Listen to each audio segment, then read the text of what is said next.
Thank you for the chance to share some of our research with you today. This presentation draws on our ongoing research in Ateneo Policy Center on the implications of different leadership patterns here in the Philippines, as well as the implications on governance and socioeconomic prospects, development prospects. I will begin the presentation by describing the status of dynastic leadership in the countryside, and then proceed to discuss some of the implications on primarily on development, and then describe uh, some of the reforms that might begin to change these leadership patterns, but over a long period of time, of course.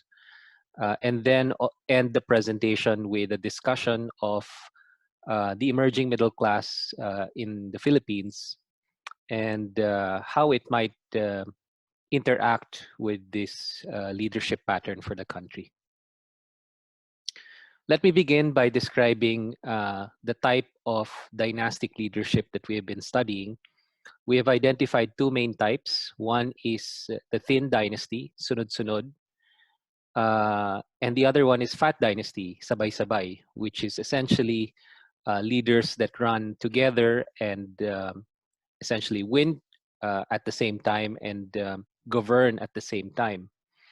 And this has been described by at least one analyst who described what happened after the fall of the dictator in the mid-1980s. And he said, we got rid of one dictator in Malacanang, but we ended up with many dictatorships in the countryside, essentially describing the type of very traditional leadership under these political clans. Now, this is a summary of the data set that we have in Ateneo Policy Center. It's essentially describing how many fat dynasties we have in the country spanning 2004 to 2019.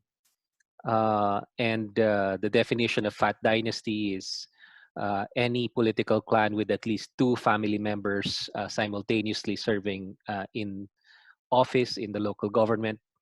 And the headline figure is that 80% of governors, 67% of congressmen, 53% of mayors are from fat political clans. And so the data set shows that the share of fat dynasties has been increasing over time, which further suggests an increasing concentration of political power in various parts of the country. So if you will just look at one of the figures, or at least one set of figures, for the position of governor, there were 56.96% of the total governors were from fat political clans in 2004. And this has since increased to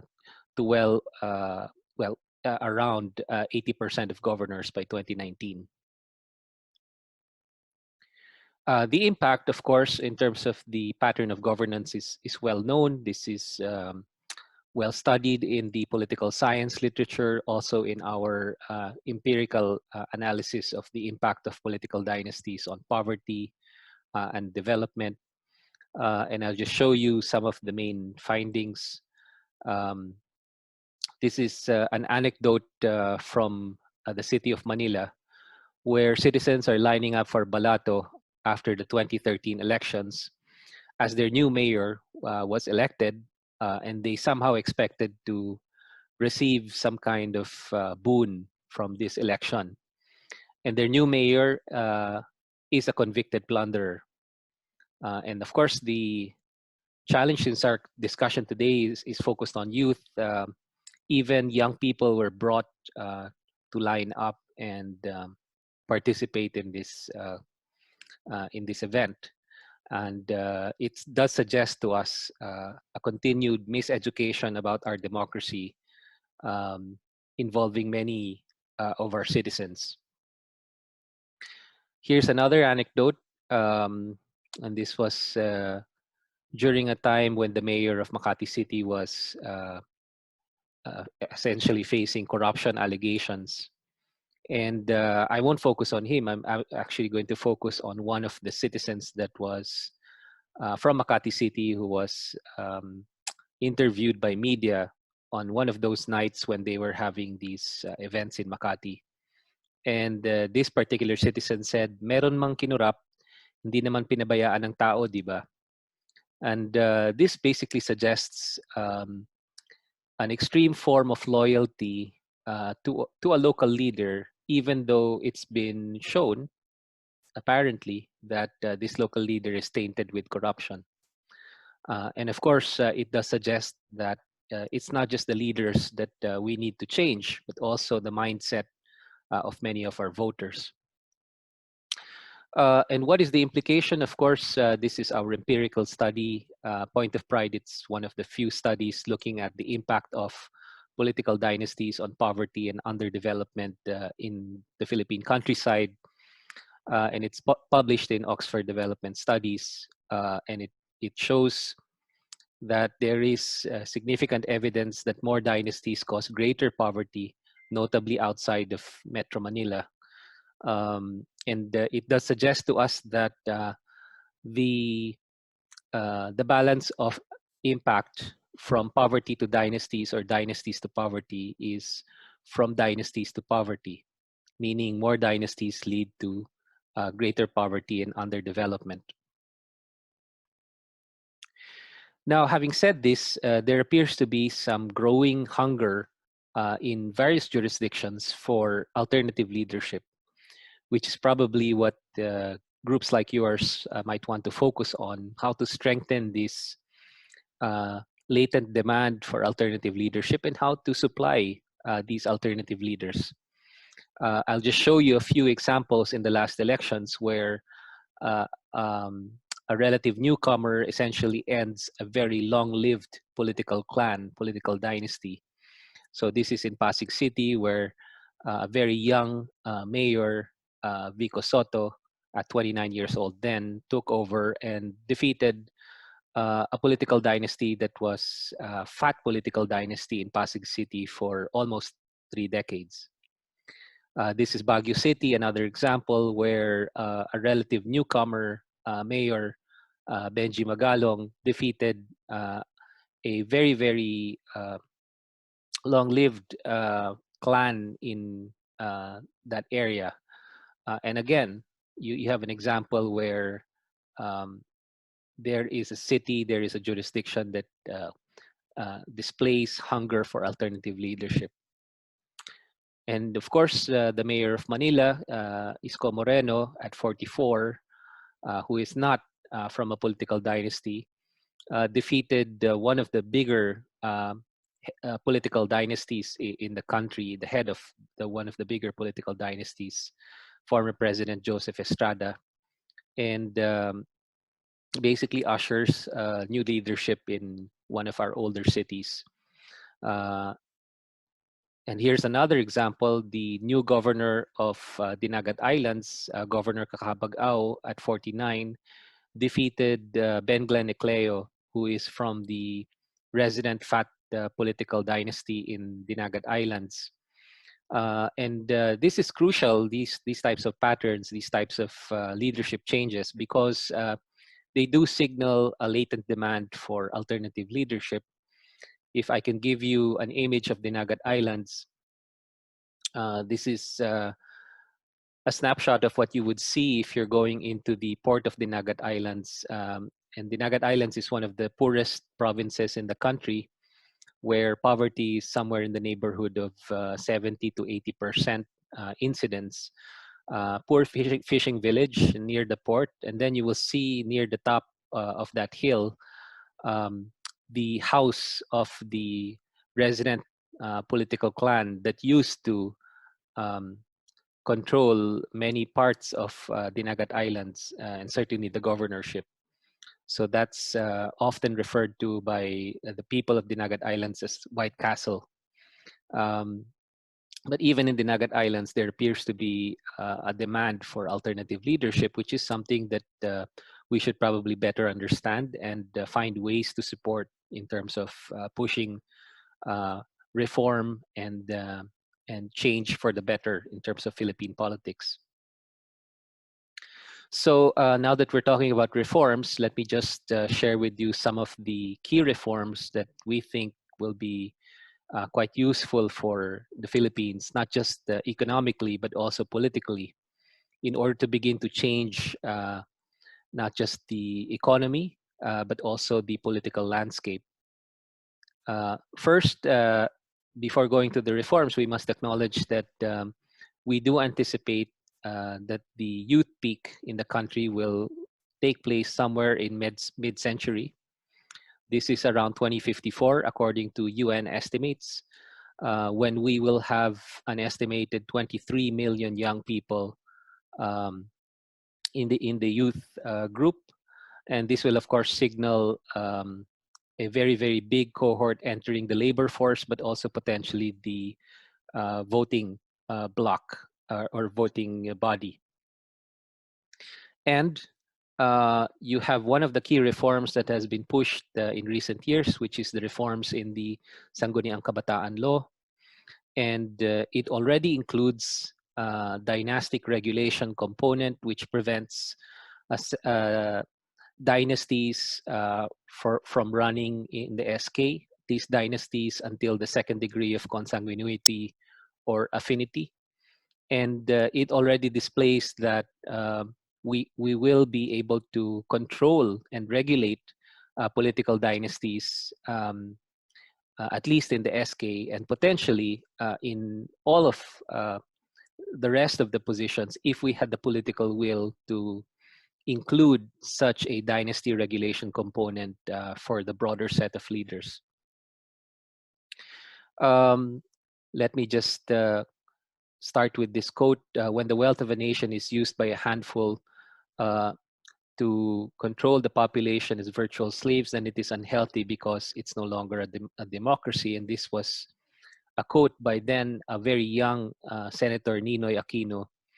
And I think this quote is apt in terms of the motivation, part of the motivation for us to keep on investing in our young people, to essentially emancipate them from the cycle of poverty, which traps many generations of Filipinos and in different regions, primarily because of a lack of human skills and skills investments.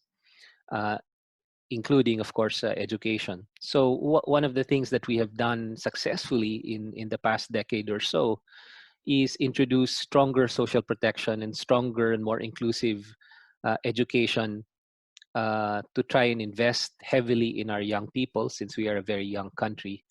And one day we will reap the benefits of these investments, of course. But until that day, there is a big challenge right now to push for greater inclusion in investments in education, in health, and in social protection. Uh, More importantly today, given the fact that I'm delivering this presentation under pandemic conditions, when the pandemic threatens to exclude or to result in non-inclusive recovery for many citizens who still do not have good access to quality education and quality healthcare. So these are just images which I hope will motivate us and also the young people watching this of investments that we have made in our young people.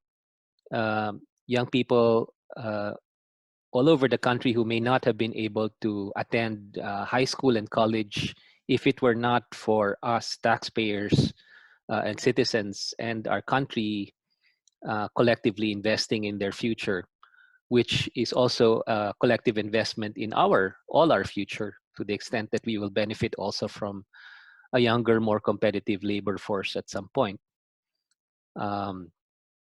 And many of these young people have gone on to achieve really very uh, uh, great things. You will see here an, one of the students who successfully qualified to go into UPLB. One of them even got a scholarship abroad to attend school in university in Boston, in Massachusetts, and so on and so forth. So many great success stories from beneficiaries of the Pamilyang Pantawid program and this is essentially the result. I will begin to end by describing some of the lingering challenges that we face as a country. I mean, if these youth investments were enough, then we should essentially see that we would be reaping really good benefits already, but they are not enough. And this is what I wanted to point out right now, that it's one thing to reduce poverty, but it's quite another to try and reduce inequality.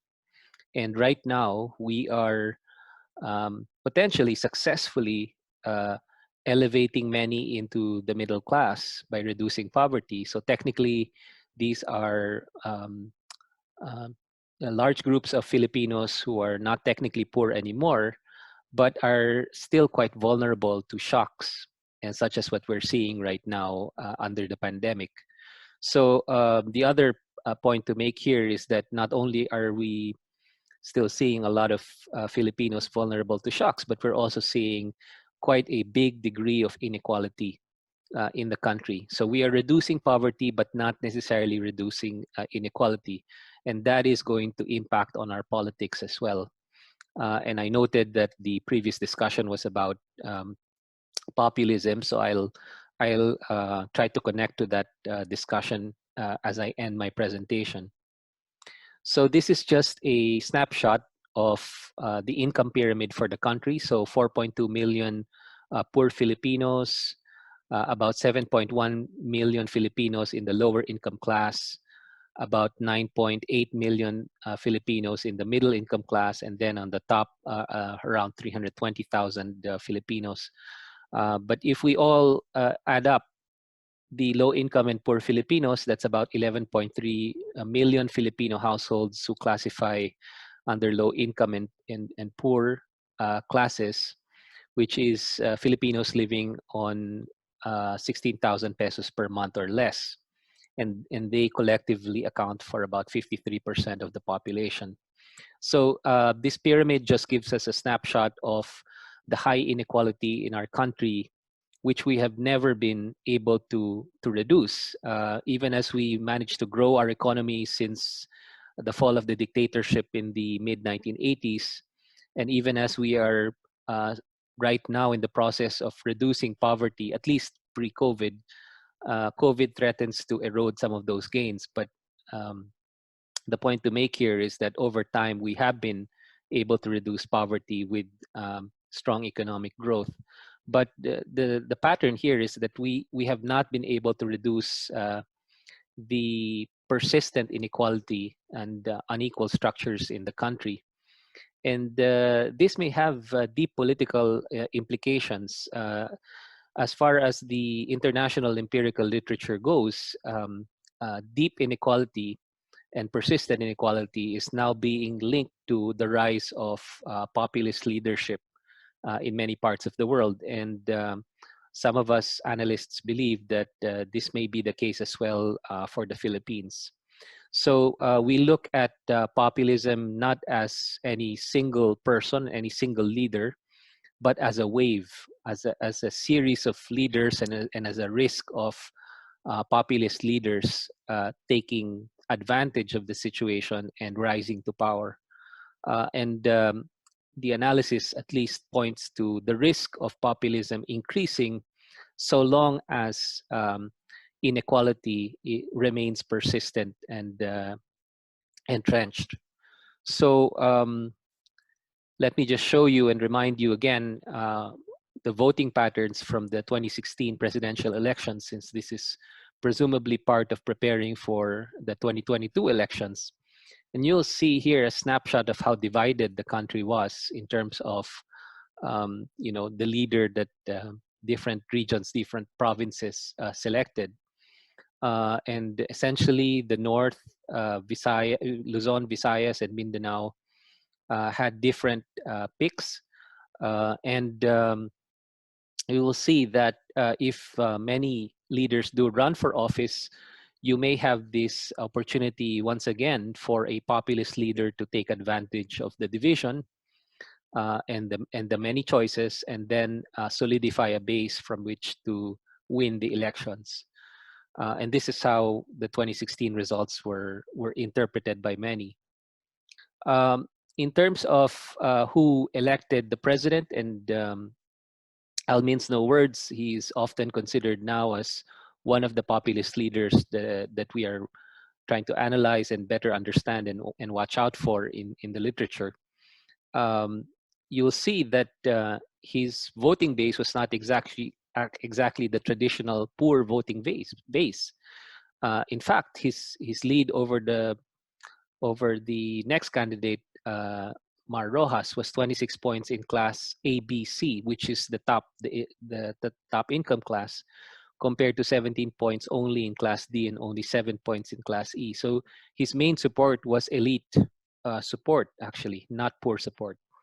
His other support base was among the more educated. His lead over Rojas was 28 points among college graduates, 19 points over those with some college, 8 points among those with some high school, and 7 points among others. And he essentially won the youth, which you should all probably try to better understand and uh, find ways to try and see whether alternative strategies will be necessary for 2022. His lead over Rojas was 33 points in ages 18 to 24, 26 points in ages 25 to 34, 14 points in ages 35 to 44, and 10 points in ages 45 to 54, and 4 points in ages 55 and up. Actually, his lead was weakest his lead was weaker as you go older in the cohort of voters. And finally, his lead among males was very strong. Duterte's lead was 22 points among men versus only 12 points among women.